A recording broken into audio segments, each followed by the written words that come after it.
चलिए next video देखते हैं। इस वीडियो में भी एक्स्ट्रा जनरल एंट्रीज दे रखी है आपको, कुछ एक्स्ट्रा जो थोड़े अलग वेराइटी की है। तो क्वेश्चन देखते हैं। 5 general entry in the books of Vijay limited. Vijay limited की पुस्तकों में नकल प्रविष्टियाँ कीजिए। विजय लिमिटेड की पुस्तकों में हमको क्या करना है, जनरल एंट्रीज करना है। Year is 2017 and the month is सितंबर का महीना है। तो हम 2 सितंबर की हम पहले एंट्री देखेंगे। Sold goods to a customer on credit 20,000। एक ग्राहक को उधार माल का विक्रय किया 20,000। आप देखेंगे तो इस एंट्री में कुछ खास नहीं है, बट मैंने ये एंट्री आपको इसलिए दी है क्योंकि यहाँ आपको नाम नहीं दे रखा है। आपको क्या लिख के दिया हुआ है, कस्टमर और ग्राहक, बट ग्राहक का नाम नहीं लिखा है। जब भी हमने एंट्री पहले करी थी तो हमेशा ग्राहक का नाम आपको मिला था। तो ऐसे केस में जिसको हमने उधार माल बेचते हैं उन ग्राहकों को हम क्या कहते हैं, उन ग्राहकों को हम क्या कहते हैं, देनदार कहते हैं। क्योंकि वो हमको जो है हमारे बिजनेस को पैसे देने वाले ग्राहक होते हैं, जो कि माल तो ले गए हैं लेकिन पैसा देना उनका बाकी है, तो वो देने वाले होते हैं, इसलिए हम उनको देनदार कहते हैं। इंग्लिश में हम उनको डेटर कहते हैं। डेटर मतलब जिसको भी बिजनेस उधार माल बेचता है वो ऐसे ग्राहकों को हम क्या कहेंगे, डेटर कहेंगे। ऐसे कस्टमर डेटर कहलाते हैं। तो यहाँ जब कस्टमर लिखा है तो या तो आप कस्टमर अकाउंट लिख सकते हैं एंट्री में क्योंकि नाम नहीं दिया है, या आप क्या कर सकते हैं, डेटर अकाउंट लिख सकते हैं। वैसे डेटर अकाउंट ज़्यादा बेस्ट रहेगा। तो हम एंट्री देखते हैं। सिंपल सी बात है, गुड्स को आपने क्या करा है, यहाँ पे सोल्ड करा है। ठीक है, यहाँ गुड्स क्या हो रहे हैं, सेल हो रहे हैं, माल का विक्रय हो रहा है। तो माल जा रहा है, ठीक है, कैसे जा रहा है, सेल करने से। तो सेल्स अकाउंट क्या हो जाएगा, क्रेडिट हो जाएगा, क्योंकि माल जा रहा है इसलिए क्रेडिट होगा। Because credit what goes out, जो भी वस्तु बिजनेस से जाती है वो क्या होती है, क्रेडिट होती है। इसलिए यहाँ पे हम क्या करेंगे, एंट्री में आप पहले लिख लेंगे यहाँ पे in the books of Vijay limited general entry. फिर यहाँ हमारा गुड्स जा रहे हैं बिजनेस से, इसलिए हम क्या करेंगे, सेल्स अकाउंट को क्रेडिट कर देंगे। ठीक है, फिर हम ये देखेंगे कि बिजनेस में क्या आ रहा है। तो आप देखेंगे तो सेल करने से नॉर्मली कैश आता है या पेमेंट आता है, बट इस बार हमारे पास कोई पेमेंट नहीं आ रहा है। तो यहाँ हम क्या करेंगे, यहाँ जिसके पास आ रहा है उसका नाम लिख देंगे, मतलब जो भी रिसीवर है उसका नाम लिख देंगे। तो यहाँ कौन है, रिसीवर नाम नहीं दिया तो आप क्या लिखेंगे, कस्टमर अकाउंट या डेटर अकाउंट लिखेंगे। ठीक है, इसलिए मैंने यहाँ पे डेटर्स अकाउंट लिख दिया है। आपको बता दूँ, जो भी नाम होता है या कस्टमर अकाउंट लिखते हैं आप, जो भी लिखते हैं उसमें पोस्ट ऑफ एस लगा के आप अकाउंट लिखिएगा। अदरवाइज़ अकाउंट नहीं ना लिखिए तो भी चलेगा। बट ये सिर्फ पर्सन के नेम के लिए और डेटर और क्रेडिटर के लिए मैंने आपको बताया पोस्ट ऑफ एस लगाना, बाकी किसी में आपको पोस्ट ऑफ एस नहीं लगाना है।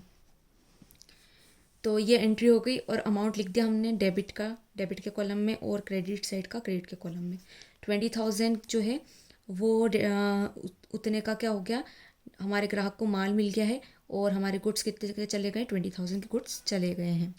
नरेशन लिख दिया, goods sold on credit. Next entry देखते हैं। Allowed discount to Raja 100 rupees. Raja को 100 रुपये का बट्टा दिया। तो अब यहाँ देखेंगे आप अलाउड कर रहे हैं डिस्काउंट, तो ये आपके लिए क्या हुआ, एक तरह का खर्चा हुआ ना, आपका तो नुकसान होगा ना। आप डिस्काउंट दे रहे हो तो एक तरह से आप ये 100 रुपये को क्या मानेंगे, खर्चा मानोगे। ठीक है, तो जितने भी एक्सपेंस होते हैं और जितने भी लॉसेस होते हैं वो क्या होते हैं, डेबिट होते हैं। हमने पढ़ा था ये नॉमिनल अकाउंट में, नाम मात्र खाते में। Debit all the expenses and losses. ठीक है, सभी व्ययों एवं हानियों को नाम करो, हमने ये पढ़ा था। तो डिस्काउंट यहाँ जो है हमारा एक तरह का खर्चा हो गया है। ठीक है, भले वो कैश में नहीं हुआ है लेकिन आपका तो नुकसान हुआ। वो भले कैश में नहीं दिख रहा, आपको 100 रुपीज़ तो कम मिल रहे हैं ना यहाँ पे, नहीं तो आपको ये 100 रुपीज़ एक्स्ट्रा मिलते हैं, बट आपने डिस्काउंट दे दिया तो आपका यहाँ पे नुकसान तो हुआ है। तो यहाँ पे जो हो गया ये 100 रुपये का नुकसान, ये भी हम क्या करेंगे, डेबिट कर देंगे। तो डिस्काउंट अकाउंट क्या हो जाएगा, यहाँ पे डेबिट हो जाएगा। ठीक है, दूसरा ये कि बिजनेस से तो कुछ गया नहीं, अगर जाता तो यहाँ ज़रूर हम क्रेडिट करते, बट कुछ नहीं गया, तो जो भी जिसके पास भी जा रहा है ये डिस्काउंट, आप उसका नाम लिख देंगे। तो यहाँ पे किसके पास आया ये डिस्काउंट, राजा के पास में। ठीक है, तो आपने डिस्काउंट तो दिया है, किसको दिया है, लेकिन राजा को दिया है। ठीक है, अब यहाँ पे जो डिस्काउंट मिला है ये कोई वस्तु नहीं है जो मैं उसको रिसीवर बोलूँ, बट आपको यहाँ राजा का नाम लिखना है, इससे आपको ये याद रहेगा कि डिस्काउंट किस पर्सन को दिया गया है। ठीक है, तो यहाँ पे जो राजा है वो एक तरह से उसका फ़ायदा हुआ है, इसलिए यार राजा क्या हो गया है, उसका फ़ायदा हुआ है तो उसको जो है उसकी तो इनकम हुई, एक तरह से 100 रुपये की सेविंग हो गई है, तो वो उसके लिए तो इनकम कहलाएगी राजा के लिए। इसलिए यहाँ हम राजा को क्या कर देंगे, यहाँ क्रेडिट कर देंगे। नेक्स्ट एंट्री हम देखते हैं, allowed sorry order received for cash from Tapan 1000, Tapan से 1000 रुपये के माल का आदेश प्राप्त हुआ। अब यहाँ इस चीज़ को देखिए, ऑर्डर रिसीव हुआ है, ठीक है, आदेश यहाँ पे प्राप्त हुआ है, तो आपको यहाँ आदेश मिला है, लेकिन यहाँ किसी ट्रांजेक्शन में कहीं से कहीं तक नहीं लिखा गया कि ये जो 1000 रुपये का जो आदेश मिला उसको हमने उतने का माल बेच दिया, पर हमने यहाँ सेल करा ही नहीं है, अभी तक विक्रय हुआ नहीं है, हमको सिर्फ आदेश मिला है। तो जब तक कोई भी विक्रय या जब तक कोई क्रय नहीं हो जाता तब तक हम उस चीज़ को व्यवहार नहीं मानते हैं, ठीक है, हम उसको ट्रांजैक्शन नहीं बोल सकते, क्योंकि ट्रांजैक्शन तभी बोला जाएगा जब कोई बाइंग या सेलिंग ऑलरेडी हो जाएगी। तो यहाँ सिर्फ आदेश मिला है, ज़रूरी थोड़ी नहीं कि हम उसको सेल कर देंगे, ठीक है, इसलिए यहाँ कोई ट्रांजैक्शन नहीं हुआ है, यहाँ कोई व्यवहार नहीं हुआ है, यही हम मान के चलेंगे, और इसलिए 10 सितंबर की कोई एंट्री हम बुक्स में नहीं करेंगे। इसलिए आप देखेंगे तो मैंने यहाँ 10 सितंबर की एंट्री नहीं करी है, ठीक है। तो जब भी कोई आदेश प्राप्त होता है तो उसको जो है कोई ट्रांजैक्शन या कोई डील नहीं मानी जाती है, और जब अगर उसको डील नहीं मानी गई है तो उसकी एंट्रीज भी नहीं होगी। नेक्स्ट ट्रांजैक्शन देखते हैं,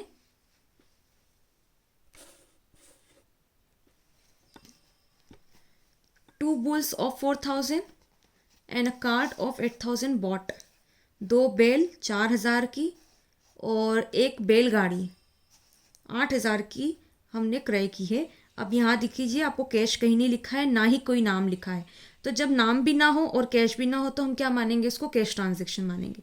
अगर नाम होता तो हम इसको उधार मान लेते, बट नाम भी नहीं है ना यहाँ पे, ठीक है, तो हम इसको क्या मानेंगे, कैश ट्रांजैक्शन मानेंगे। अब यहाँ देखिए, 2 बुल, ये जो 2 बैल है, ये क्या है, ये एक जीवित आपका जो है जीवित स्टॉक है आपका ये, ठीक है, आपका ये एक संपत्ति है, लेकिन कैसी है, जीवित है, ठीक है। तो मैंने आपको बताया था कि जो भी जीवित संपत्ति एक व्यवसाय में यूज़ होती है उसको हम क्या कहते हैं, लाइव स्टॉक कहते हैं हम उसको, ठीक है। तो यहाँ पे हम बेल का नाम नहीं लिखेंगे, ऐसा नहीं लिख सकते आप कि बुल अकाउंट डेबिट, हैन अकाउंट डेबिट, ठीक है, गोट अकाउंट डेबिट, तो आप जो है ये यहाँ पे जानवरों के नाम नहीं लिखेंगे, आप डायरेक्ट कितना क्या लिखेंगे, लाइव स्टॉक अकाउंट डेबिट, ठीक है। तो अब ये क्या है, एक संपत्ति है, आपको पता है, ये जो है व्यवसाय में यूज़ होगी, इससे हम क्या करेंगे, व्यवसाय को अच्छे से चलाएंगे, या व्यवसाय में ये कहीं ना कहीं उपयोग में आएगी। तो यहाँ पे क्या हो गई, ये संपत्ति व्यवसाय में आई है तो ये क्या हो जाएगी, डेबिट, क्योंकि because debit what comes in, ठीक है। तो ये एक तरह की संपत्ति है, लेकिन जीवित संपत्ति है, इसलिए हमको इसको क्या बोलेंगे, लाइव स्टॉक अकाउंट, और ये व्यवसाय में आ रही है इसलिए इसको क्या करेंगे, हम डेबिट करेंगे, ठीक है। दूसरा, हमने कार्ट खरीदी, मतलब बैलगाड़ी खरीदी, तो बैलगाड़ी भी क्या एक संपत्ति है, वो भी बिजनेस में आ रही है, इसलिए उसको भी क्या करेंगे, हम डेबिट करेंगे, और दोनों संपत्तियां एक तरह से रियल अकाउंट है, डेबिट व्हाट कम्स इन, ठीक है, तो दोनों डेबिट हो गई।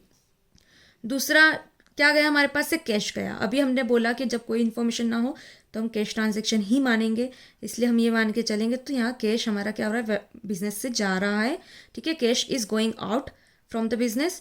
Now we will write the amount like this, livestock is purchased in 4000, so 4000 rupees will be written in front of livestock, and 8000 rupees will be written in front of the cart account. So total amount which is given or which is going out of the business is 12,000, 8 plus 4000, 12,000 total आपको कर लेना है। यहाँ पे मैं यहाँ पे करना भूल गई हूँ, डबल लाइन नीचे और सिंगल लाइन ऊपर, ठीक है।